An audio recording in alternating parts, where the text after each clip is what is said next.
Hey, Ryan Michael Galloway here with WeDon'tNeedNoStinkingRecordCompany.com, and had a question come in on the video blog a couple days ago.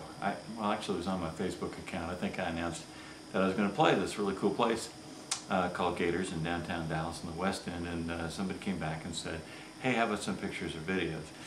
Well, a little easier said than done, but it did give me an idea to talk about something, and that was this: that anymore, with all the HD flip cams and all these small digital video recorders that go straight to a file, they don't even go to tape anymore, they go to memory and make it really easy. There's almost no excuse not to have at least some live videos out these days of your band or of your act. Now, easier said than done. There's a couple things to pay attention to. One is lighting, of course, which is key. Another difficulty is sound, because those little recorders don't record very well.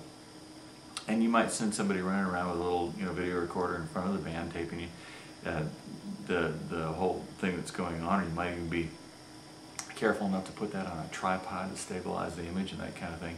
And that's all great, but you're getting the PA sound. And of course, as somebody walks from the left-hand side to the right-hand side of the stage and they're between different speakers and that kind of thing, who knows what it's going to sound like? It's going to be way more by luck that you get something to sound right. So you need a couple components. One is you need some kind of digital recording device that allows you to record at least 3 or 4 tracks. And there's some field recorders like that are put out by Zoom, or there's these really ancient, this one's by Roland, old 8-track recorder that records at least 4 digital tracks at one time. And what I'd like you to do is that here's a typical mistake: is they take, somebody takes a lead off the PA head, so they get the vocals and acoustic guitars, anything that's coming through the PA, and then they go, well, but I still got to record the drums and the bass and the other instruments that are sitting around on stage, and so I'm going to set the microphone about 30 or 40 feet out front, just kind of get a mix of the sound. Well, there's a couple things that go wrong. One is those tracks won't be in sync. They'll be at least phase shifted just slightly, and they will sound like hell. Because every time you bring in the tracks from the mics out front, you'll hear a very slight delay, and it's not a good delay, it's a bad delay. Just enough to come across frequencies and just make it sound awful. How do you get around that? Well, I'd like you to take 1 or 2 tracks off of the PA head, and that either gives you mono or stereo, and then set a couple microphones, each on its own separate channel, and separate track. This is for your recording device, is what I'm talking about. Infield, that is really close, maybe a foot or 2 to the left of the drums and a foot or 2 to the right of the drums. Then you at least have 2 microphones on stage picking up some of the stage sounds, like maybe keyboards or maybe you've got somebody playing bass or somebody playing guitar on the stage. You got 2 mics picking that stuff up from a couple different angles, and you at least are able to mix in the drums. Now at least you have a fighting chance, not of getting a great mix, but of getting something that sounds semi-balanced, because you can balance the vocals and that kind of thing against the instruments that are on stage, and it doesn't sound totally awful, we hope. You still have things working against you. You got a boomy room and those kinds of problems. You're not going to get around it. It's still going to be horrible, but it will still probably be better than the sound on the digital camera out front. So you got the digital cam picking up the video, and you got something else picking up a couple different components of the audio. Now what do you do with that? Well, you need some kind of mixing software, not mixing software, some kind of editing software that allows you to split the audio from the video signal.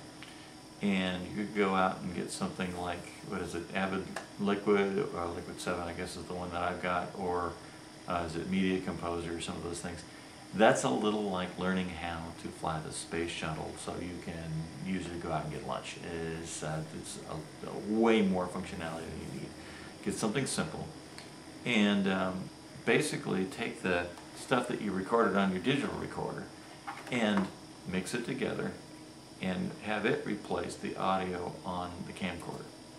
So you dump this into a file on your computer, you suck it into your video editor, you split out the sound that's on the video file, and take it away or turn it down, what do you have to do, and you add back in this mixed sound that you created from your digital recorder, and you sync them up. And it's not too hard to do. You're going to see a band typically that represents your video and a band below it that typically represents your audio, and you'll be able to slide them until, oh, they're in sync, and you can make that work.